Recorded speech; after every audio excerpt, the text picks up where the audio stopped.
Good morning. My name's Rick Francis, and this is today's Daily Connection.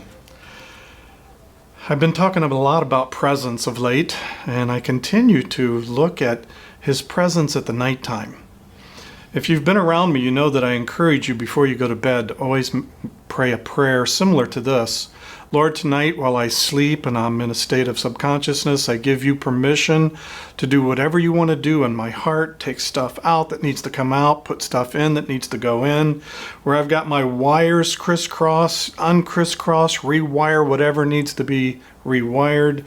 Remove all the agreements I've made with the kingdom of darkness, and just remove all the strongholds in my life.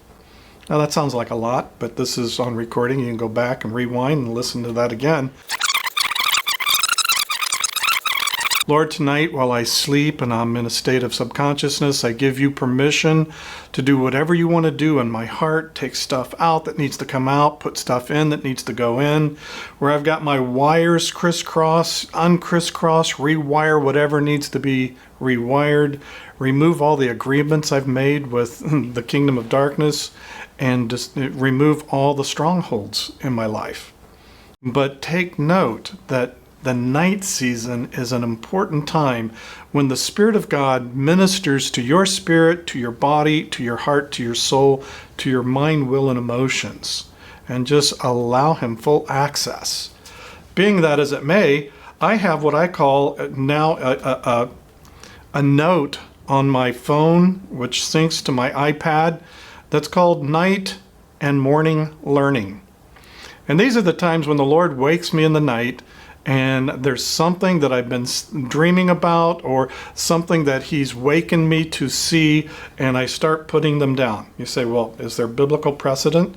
Well, look at Psalm 16, verse 7. I will bless the Lord who has given me counsel. My heart also instructs me in the night seasons. And I guarantee you that the heart is the heart of the Lord that's coming to our hearts, that's instructing us.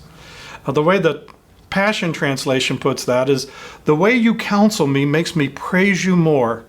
For your whispers in the night give me wisdom, showing me what to do next.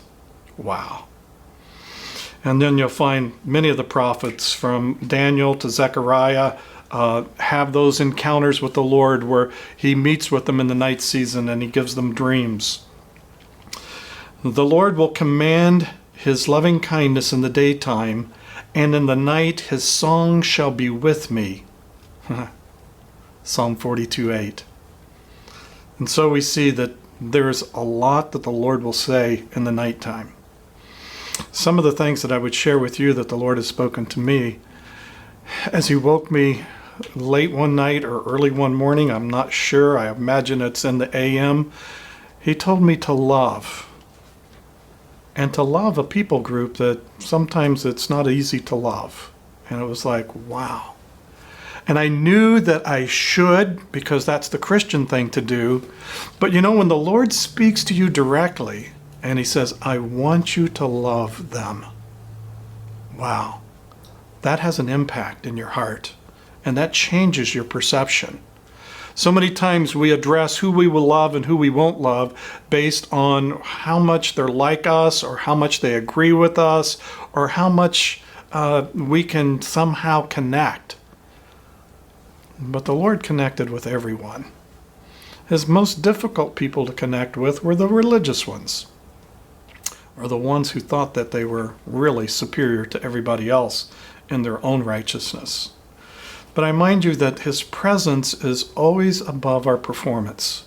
We must always be mindful that it is His presence where His fire is released that just consumes all the stuff that really doesn't avail.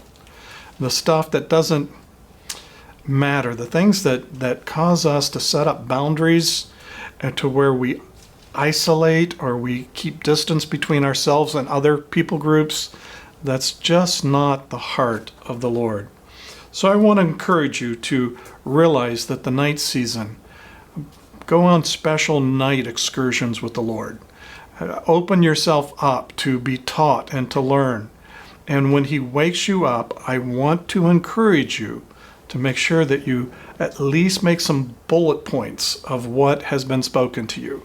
For me, when he does that, I get out my phone, I flip it up, I hit the app for notes, and I start typing in some bullet points, which wonderfully then links to my iPad, and then I have it on both of those.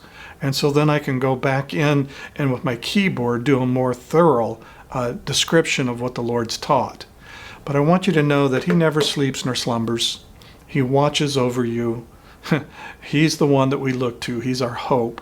And as we look to him, as we open ourselves to him, as we avail ourselves, there's all sorts of things that I believe the Spirit of the Lord wants to teach us, even while we're sleeping. And if he happens to impact you in a certain way, get up and make some notes. The Lord bless you. You have a great week.